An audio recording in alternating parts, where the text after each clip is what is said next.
Hey everybody, it's Matt Schmidt here, and we're going to be setting up your Shopify store in this video, just getting you started. So let's talk about it real quick.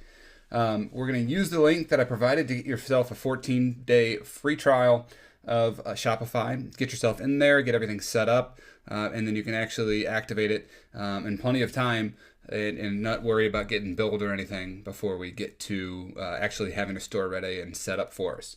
We're going to enter our information and create the important documents. Install your apps, which I want you to watch the apps video where you see I recommend a handful of apps that you should be installing for your store. And then the structure of your store, as far as the pages and everything like that, we're going to reference the MVP video that's also in the Getting Started section. So let's go over the shoulder real quick. And I went to Shopify.com here. And you just enter your email here, create yourself a password, and then we're going to talk about a store here. I'm going to do...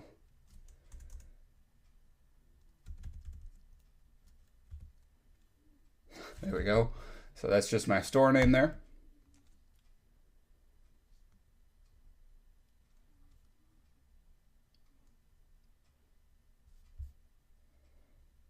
Okay, so you have an online store. You want to enter your info here.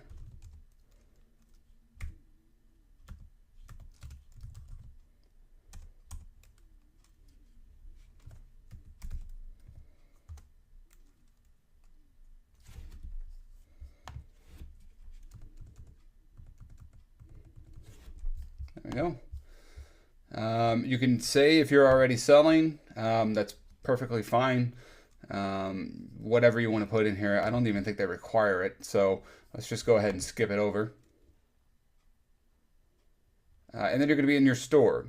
So right now what I want to talk about is the important things that you need to install.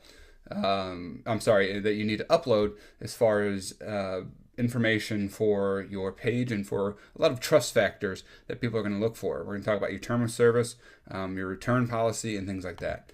So we're going to go over here into the settings. But we're first going to go with your legal name here. If you have a business, that's where I put my business information. I'd obviously update this with all the correct information. This right here is your time zone. That's going to help you get something established as far as when the clock turns over for you in the day. Your default weight here is also there. That's going to involve with your shipping. You can basically skip over any of this stuff. I've never edited that.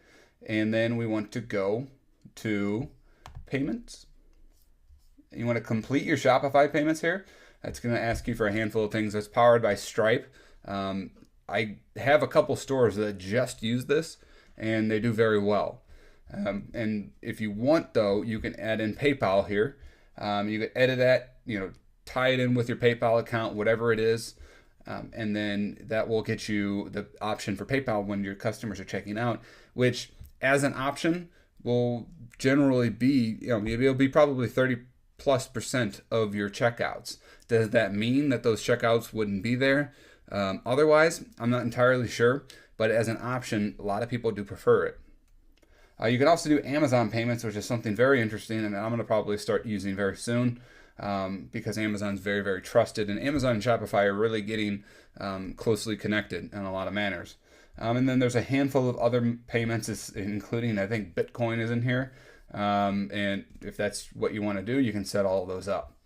Checkout wise, we want to do accounts are disabled. If you really want to, you could set that up. I don't want that option just because I want the smoothest checkout as possible.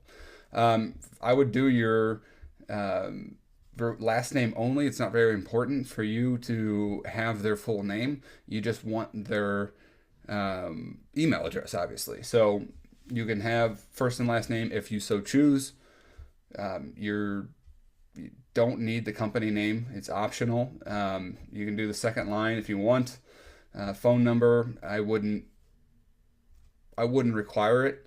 A lot of people don't like to give away their phone numbers. You might have some suppliers that request a phone number. What I would do is work with them and see if you can get past that. If you really need something, I would set something up for yourself so that you can handle any kind of errors that get associated with delivery or anything like that. So that's it for that section, order processing. The only thing I like to do in this section is make sure that I have automatically archive order when it has been fulfilled and paid. So I would check that box. I like having that because it's very clean as far as somebody on my staff or myself, if I'm doing it early on in my store, once I fulfill it, then it archives and it gets off the list of things to fulfill. That's a two-step process. Not the biggest deal in the world, but it does save you a little bit of time. Additional content and scripts. This is where you're going to put your checkout pixel, your Shopify coding, your any kind of conversion pixel for AdWords, any kind of conversion pixel for Pinterest or not Instagram, because that'd be the Facebook conversion pixel, but any kind of conversion pixel will go here, and that's going to help you track your sales once they hit the checkout screen. So that's what that is for. Here is a bunch of information that you need to set up, and it's even better if you are able to have these pages available quickly for people, and we'll talk about a little bit of that. But you want to just generate a sample here. That's all I've ever used because I think it's pretty sufficient. So it's going to include your address. So if you want people to know where you're coming from, or if you need to change that, that's going to be the address that you use to set up the store. I have a PO box for my business, so that's what's listed there. But I wouldn't want my home address, just FYI, I wouldn't want my home address on that because you just never know with people out there. So that is it for that. Make sure that you have your business name and your store and your address the way it is before you press these. If not, then you have to come back in here and search and update everything. Just a FYI there. So make sure that you save something. You could also, copy these and set up pages. What I do recommend is you copy this right here. Come over to online store pages. So you have an about us, a front page, and so forth. What we're going to do is do privacy policy and do that. So it's going to put it in a separate place in your store, right? But what it will do is give yourself a URL to where people can search for your store / privacy policy. And there are people out there that will read this. I would do the same thing with your refund policy and your terms of service. And then I would link to these pages in your footer. Overall, that's just good practice. It looks good for search engine optimization. It looks good for being compliant for Facebook, and so on and so forth. Let's go back to the settings. Shipping is where we are going to have a lot of work to do here, especially if you're doing different size items. So what I like to do with shipping is have certain items weigh certain amounts. Necklaces, if you're doing like a free plus shipping, you would have a necklace weigh, let's go ahead and just do one. So instead of heavy goods shipping, I would say shipping and handling. For like a necklace, you could do 0.1. 0.1. And then whatever your shipping and handling is, say it's $9.95. You can go ahead and have that. So one item, if it weighs exactly 0.1, whatever they're checking out with, if it weighs exactly 0.1, it'll be $9.95 shipping and handling. Now, obviously, what you're going to have to do is set up a lot of different shipping rates here. It's going to be a little bit time intensive, but eventually, once you get up to the bigger items, you won't have to worry so much about it. There's another reason why I only have one lead item that's lower or like special priced, or something like free plus shipping where I have special price as well, because what I am doing is not allowing them to take me to the farm with free plus shipping. So potentially I would have all my free plus shipping items be 0.1 through 0.9. They could buy a maximum of that range. But then the shipping is going to be more and more and more. But then my shirts and all my full retail items are going to be £1 and above. So the shipping for those is going to be lower. This is where, when you get into the apps video, we're going to talk about min-maxify, so that you can limit the number of items that are bought for a single necklace or shirt or whatever in your store. That way that nobody can buy 25 or 30 free plus shipping necklaces and then they only pay $4.95 shipping and handling. That's the kind of stuff that you need to take into account and kind of work out with your shipping rates. So I would do 0.1, 0.2, 0.3, 0.4, 0.5, 0.6, 0.7, 0.8, 0.9. Having more and more shipping rates if you're doing the free plus shipping model, and then having 0.1 to 0.19 being $4.95, and then so on and so forth all the way up, so that you can charge a little bit more for each shirt or for retail item. We also have more margin on those items. So if you do a necklace, like a free plus shipping necklace and a shirt, the $4.95 is going to take care of the price of the free item, and then you will make our money on the margin of the actual high priced retail item. So that's just what you want to figure out there. Take into account your international shipping. International shipping is always more. And then just make sure you're not getting taken to the farm here in terms of paying too much, because your international shipping is probably going to be more than your U.S. shipping as well. So make sure that you know what that is, and then you can make a little margin in there. A lot of people do, or just straight up have them transfer the cost over to the customer. I don't mess with any of the other stuff in here, but it's very important that you set that up before you drive traffic. Taxes, you don't have to include taxes in your pricing. Shopify will automatically take into account taxes for anybody that buys on your site who lives in the same state as you.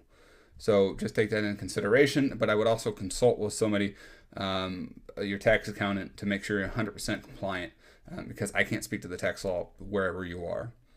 So notification wise, do what you want to do here. You can get notifications to your app. If you have a Mac, you can also set that up. Files, I've never touched. In account, here is where you can add some people. This is where I add all my staff members. And then you can click on somebody and give them limited accounts. You probably can't do it on this one, but if I was to add somebody, I can limit their access. So if I have a fulfillment house, I can limit them just to the orders and the settings or whatever they need. If I have a print shop, I can give them just the certain item. So nobody has full control of your site other than you. So make sure that you do that and set up your correct information there. You can set up some things for Google. Your invoices for Shopify will show up here. You can also close your store that you don't want to be doing, but you can get some help with Shopify as well there. Your store, once you pick a plan, I would go with the $29 per month plan getting started. You really don't have to go too aggressive until this is where all my stores are on now, because I need mostly because I need the reporting feature where you can see what's sold and where, and and much more data on everything here. It's a little bit more, so just make sure that you are starting here and then work your way up. But you want to go back to this and then unlock your store once this is here. Google Analytics, if you know what to do here, this is where this goes. You can do a little bit of SEO descriptions here and help you out there as well.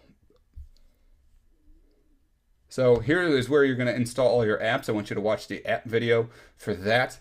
You also can get a theme by going to the theme store.